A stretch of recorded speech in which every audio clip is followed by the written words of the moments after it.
the NHS has saved my life, no question.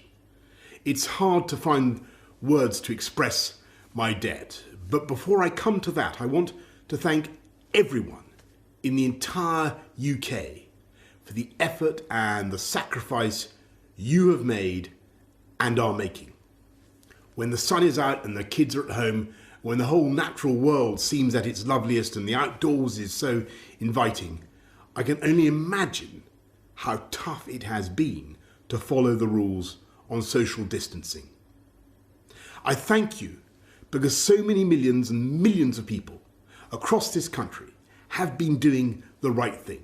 Millions going through the hardship of self-isolation, faithfully, patiently, and with thought and care for others as well as for themselves. I want you to know that this Easter Sunday, I do believe that your efforts are worth it and are daily proving their worth.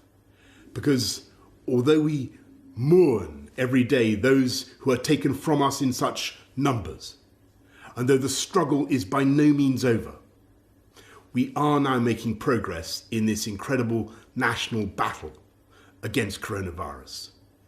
A fight we never picked against an enemy we still don't entirely understand.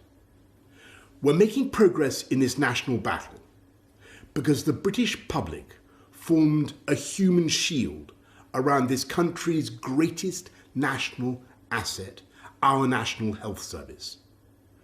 We understood and we decided that if together we could keep our NHS safe, if we could stop our NHS from being overwhelmed, then we could not be beaten, and this country would rise together and overcome this challenge as we have overcome so many challenges in the past.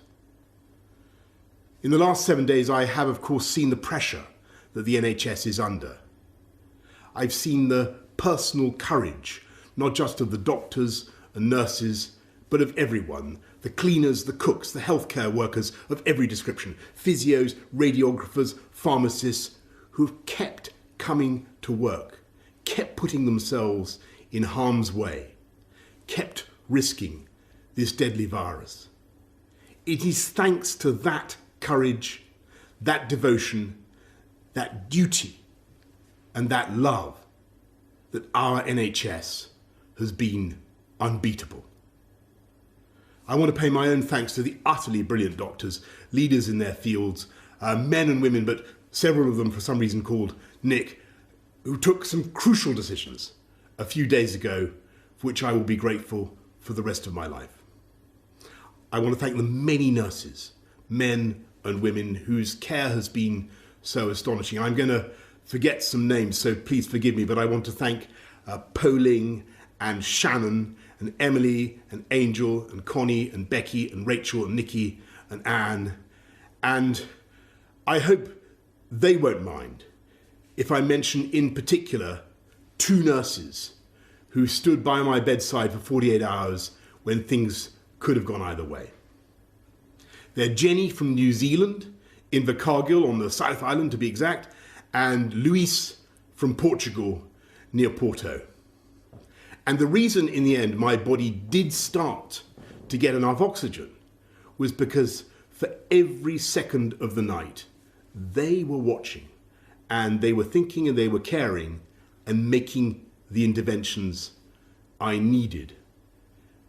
So that is how I also know that across this country, 24 hours a day, for every second of every hour, there are hundreds of thousands of NHS staff who are acting with the same care and thought and precision as Jenny and Luis.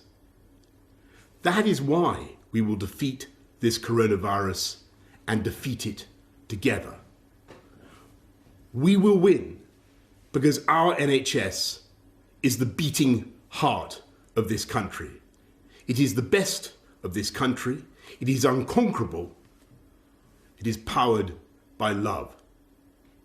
So, thank you from me, from all of us, to the NHS.